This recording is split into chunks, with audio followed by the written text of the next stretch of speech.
Hello friends, welcome back to my YouTube channel. आज हम कर रहे हैं पीआरटी का जो एग्ज़ाम हुआ था 19 फरवरी 2026 को शिफ्ट 1 में, उसका English part. Let's get started.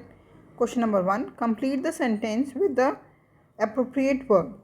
The team work dash to finish the project before the deadline. जो टीम है उसने वर्क किया कैसे, वो पूछा है क्वेश्चन मार्क डैश तो कि डेडलाइन से पहले हमारा जो प्रोजेक्ट है वो कंप्लीट हो जाए। रिलक्टेंटली, रेयरली, रैंडमली या टायरलेसली। तो एक बार मीनिंग देख लेते हैं। रिलक्टेंटली मीन्स अनविलिंगली, ये तो हो नहीं सकता, अनविलिंग। और रेयरली, नॉट ऑफन, ये भी नहीं हो सकता। रैंडमली, विदाउट अ प्लान और पैटर्न। प्रोजेक्ट को कंप्लीट करने के लिए पैटर्न तो चाहिए ही होता है। रैंडमली ये भी नहीं हो सकता, विदाउट अ प्लान और पैटर्न। और tirelessly means continuously and energetically without becoming tired.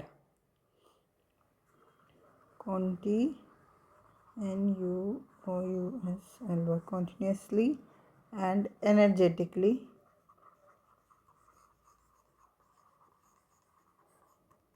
without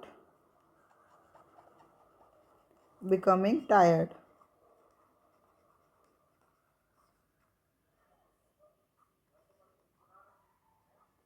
हमारा आंसर क्या हो गया? Option number 4 is the correct answer. Question number 2, choose the option that can replace the highlighted text with the correct proverb. After losing the match, the team realized that there was no point worrying about what had already happened. Hence, they start to focus on preparing for the next game. तो यहाँ पे हमारा highlighted word क्या हो गया? हमारा highlighted word है no point worrying about what had happened already. What had already happened, ये हमारा हाईलाइटेड वर्ड है। इसके लिए हमारे को देखना है कौन सा प्रोवर्ब ठीक है।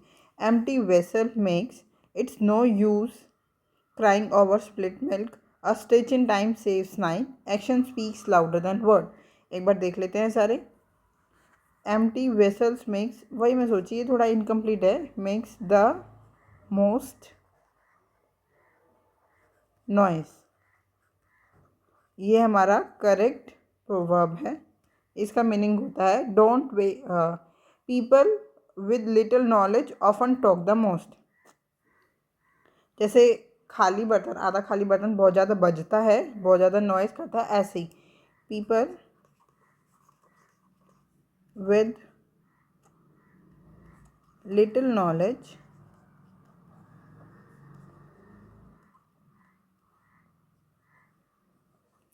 Often talk the most.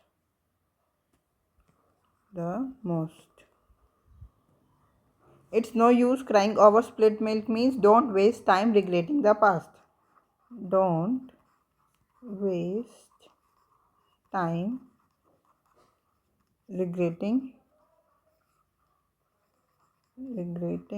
the past. A stitch in time saves nine means solving a problem early prevents bigger problem later. Solving a problem early prevents bigger problem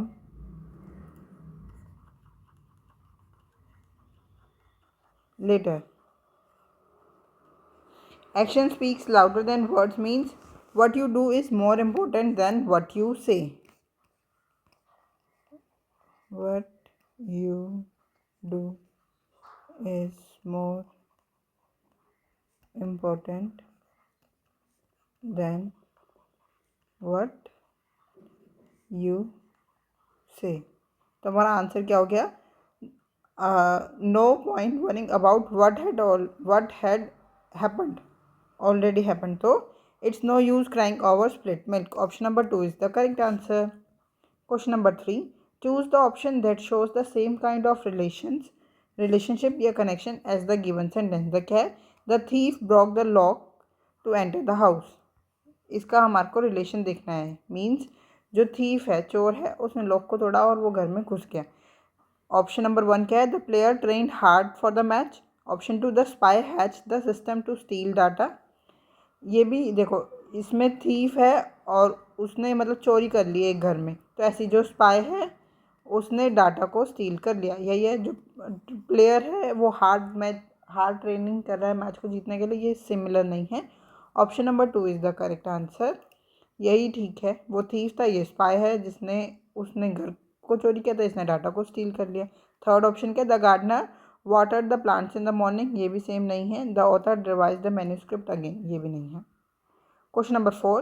In the given question, a statement divided into 4 segments is given. The first segment is fixed. Rearrange the other segment to form a current statement. First जो A लिखा है ये fixed है.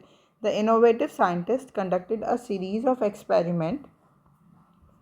A क्या है? That could change the future of medicine. B with meticulous attention to detail. C क्या है? In her state of the art laboratory.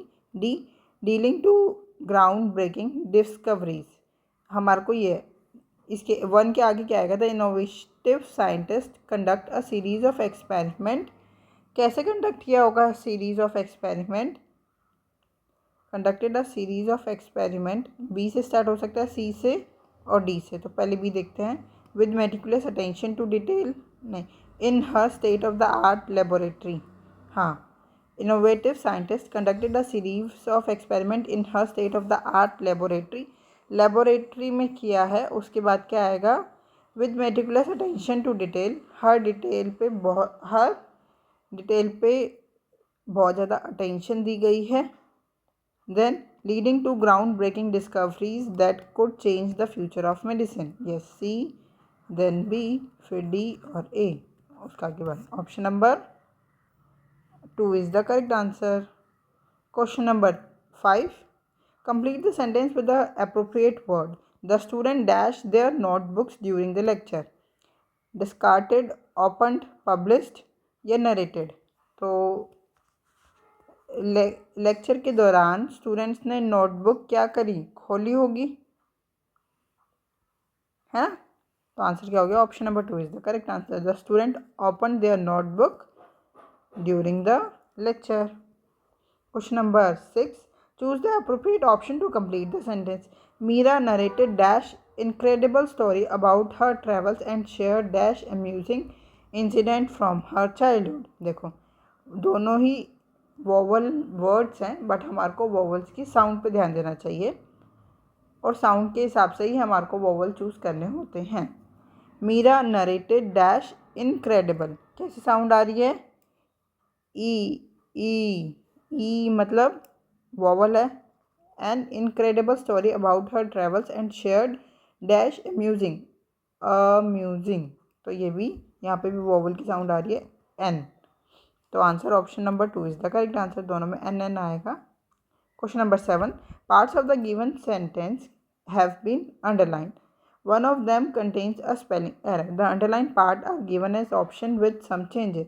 Select the option that correctly rectifies the error. देखो, someone की spelling, if someone prioritize something over others, he treats it as more important than other things. Things ठीक है, important भी ठीक है, someone भी ठीक है. आंसर क्या हो गया? prioritize. डबल आर नहीं आता है, इसलिए option number 1 is the correct answer. Question number 8. Select the option that is the most appropriate endonym of the underlined word in the given sentence. He was criticized for his insolent behavior. Insolent का क्या मतलब होता है?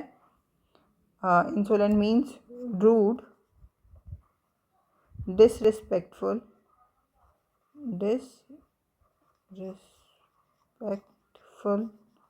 और हम क्या कह सकते हैं? impolite. तो इसका एंटोनिम क्या हो जाएगा? जो कि रिस्पेक्टफुल हो, पोलाइट हो. तो एग्रेसिव मीन्स फोर्सफुल या हॉस्टाइल कह सकते हैं, ये अपोजिट नहीं है. करेजियस, पोलाइट और respectful. Polite and respectful. Unethical, un लग गया, नेगेटिव हो गया। हमारा इंसॉल्वेंट भी नेगेटिव वर्ड है, तो हमारे को यहाँ पे एक पॉजिटिव चाहिए क्योंकि उसका एंटोनिम पूछा है। तो unethical means morally wrong, morally wrong. Warrant means होता है जस्टिफाइड, जस्टिफाइड। तो हमारा आंसर क्या हो गया? Option number 2 is the correct answer. Question number 9. Select the most appropriate article to fill in the blanks. If no article is needed, select no article required. She read the about dash theory of relativity in the physics textbook. Theory of relativity specific है, जो कि physics का एक topic है, तो हम क्या लिखेंगे? She read about the theory of relativity in the physics text book. Option number 2 is the correct answer. Question number 10. Select the option that is the most appropriate antonym of the underlined word in the given sentence. The government response to the disaster was expeditious and effective. तो यहाँ पे हमारा underline word क्या हो गया? Expeditious. और इस expeditious का क्या मतलब होता है? क्विक, प्रॉम्प्ट और डन विदाउट डिले। तो हमारा इसका एंटोनिम हो जाएगा जो बहुत डिले से डन, डिले से किया हो, स्लो हो। डिसेंट्रलाइज, डिसेंट्रलाइज का क्या मतलब होता है? Distributed rather than centrally controlled, distributed rather than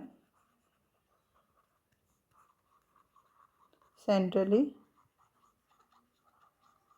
controlled.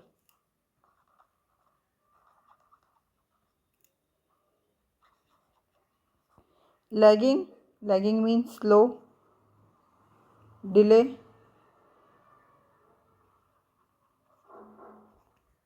Haphazard, haphazard means disorganized और random, random लिख लेती हूँ। Coordinated, coordinated means well organized.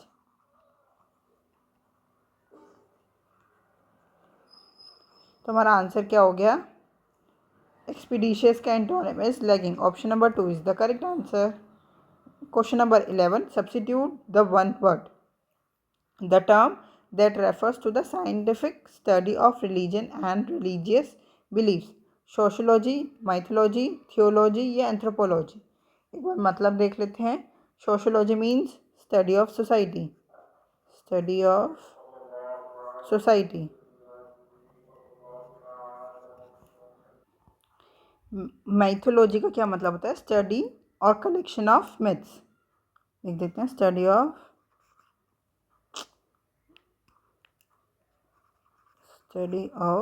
myths. Theology, scientific study of religion or religious beliefs. Scientific नहीं, systematic, सॉरी गलती से scientific बोल दिया। systematic study of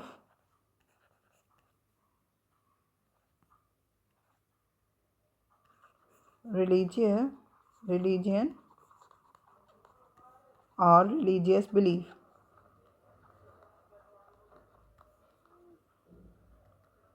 हमारा आंसर क्या हो गया? Option number 3 is the correct answer, theology. Anthropology means study of humans, study of humans. Question number 12. Select the most appropriate option to fill in the blanks.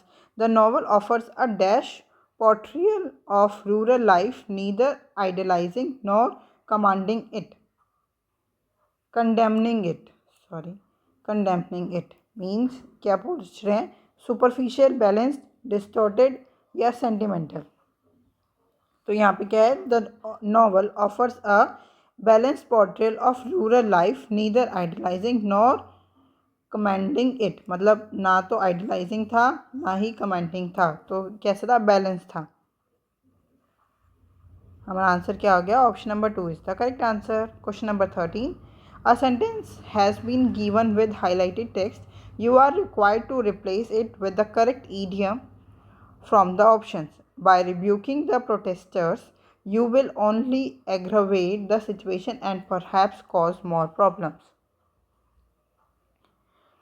तो यहाँ पे हमारा जो underline word है वो है that is aggravate the situation.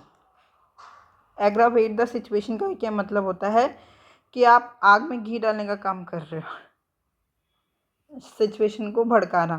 तो वही है add fuel to the fire. अरे मैंने तो आंसर ही बता दिया, add fuel to the fire, आग में घी डालने का काम ना, add fuel to the fire. But हम जो और ऑप्शन है वो देख लेते हैं। ब्रेक लूज मीन्स एस्केप और suddenly begin.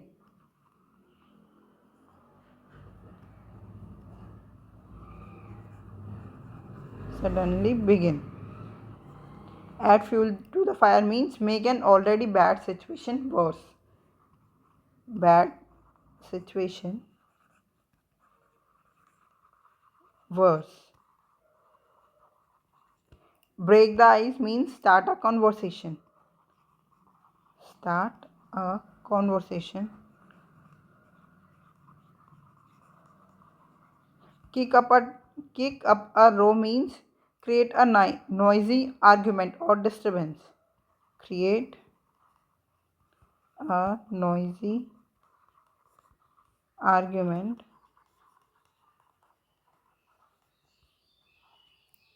or disturbance.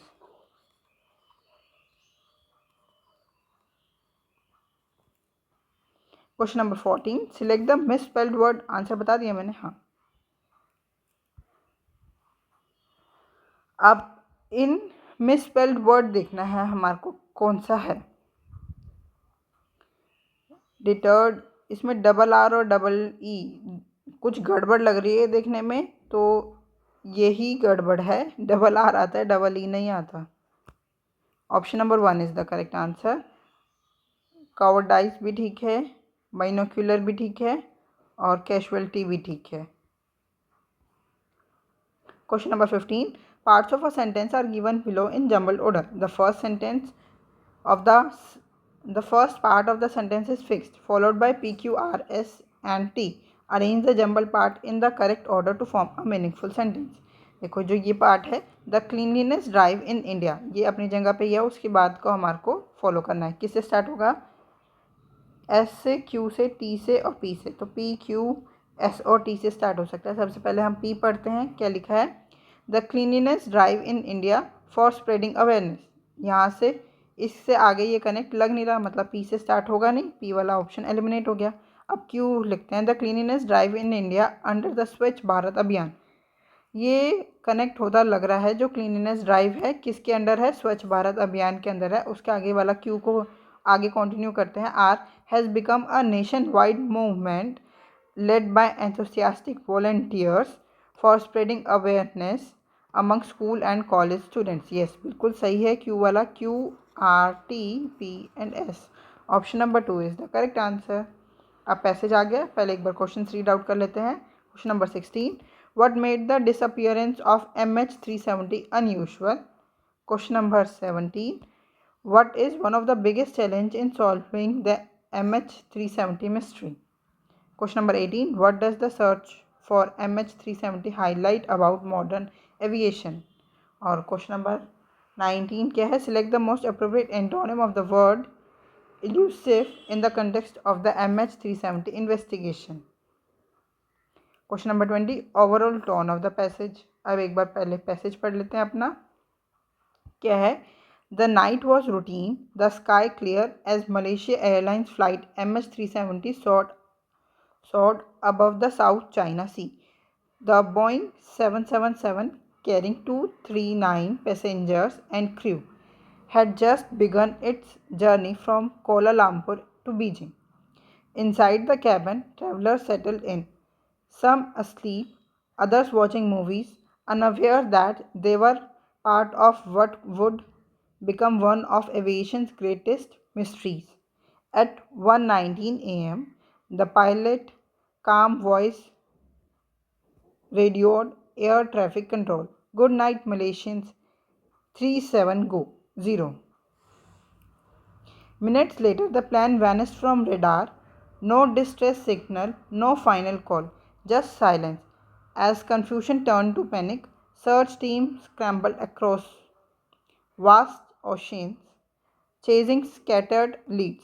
Satellite data suggested the aircraft had veered off course, flying for hours into the remote Indian Ocean. Despite the largest and most expensive search efforts in aviation history, one a few debris pieces were ever found. Theories arose: mechanical failure, pilot intervention, hijacked, but the truth remained elusive. Word आ गया elusive. Families waited for answers that never came. Even today, the fate of MH370 haunts the world. It is a chilling reminder of how, in an age of technology, a massive aircraft can simply disappear, leaving behind only questions, grief, and an endless sky. So, what made the disappearance of MH370 unusual? It was found shortly after crashing into the sea. The flight was never scheduled to take off that day.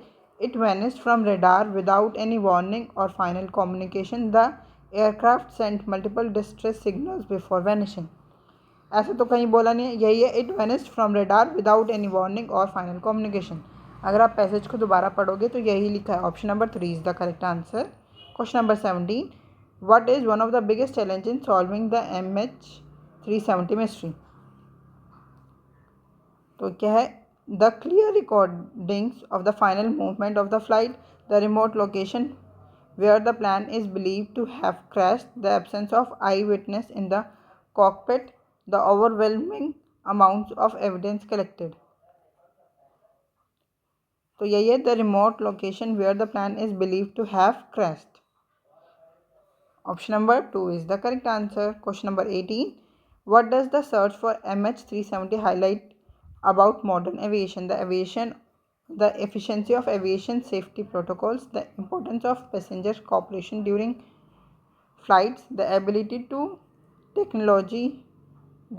of technology to prevent aircraft disappearance, the challenge of tracking planes over past vacations.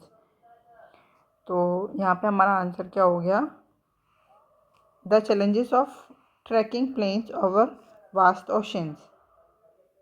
Option number 4 is the correct answer. Question number 19. Antonym बताना है. Elusive का पहले तो हम मतलब देख लेते हैं. इल्यूसिव का क्या मतलब होता है? डिफ़िकल्ट टू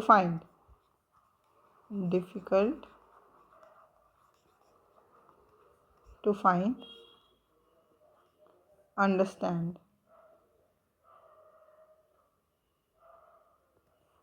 और अचीव. तो इसका एंटोनिम क्या हो जाएगा? इजी टू फाइंड, है ना? डिफ़िकल्ट टू फाइंड, अंडरस्टैंड और अचीव है ना, तो ऐसा हो जाएगा easy to find, understand and achieve. तो वो कौन सा हो जाएगा? Obvious. Yes, option number 1 is the correct answer, means easy. Unclear, जो कि क्लियर ना हो, ये तो सिनोनिम हो गया इल्यूसिव का. मिस्टीरियस, ये भी सिनोनिम हो गया. और हिडन का मतलब होता है कॉन्क्रीट, तो ये नहीं हुआ यहाँ पे. ठीक है. Question number 20. The overall tone of the passage, humorous and light hearted, hopeful and optimistic, aggressive and confrontational, या मिस्टीरियस एंड ट्रेजिक. तो हम क्या कह सकते हैं? जो मिस्टीरियस है, पता ही नहीं चला कि MH370 गया तो गया कहाँ एकदम से. Mysterious and tragic. Option number 4 is the correct answer. I hope ये 20 के 20 क्वेश्चन आपको बहुत अच्छी तरह समझ में आए होंगे. अगर आपको कोई भी डाउट है तो आप हमसे जुड़ सकते हैं @maths PS1 टेलीग्राम चैनल पे. Thank you. Keep learning, keep practising.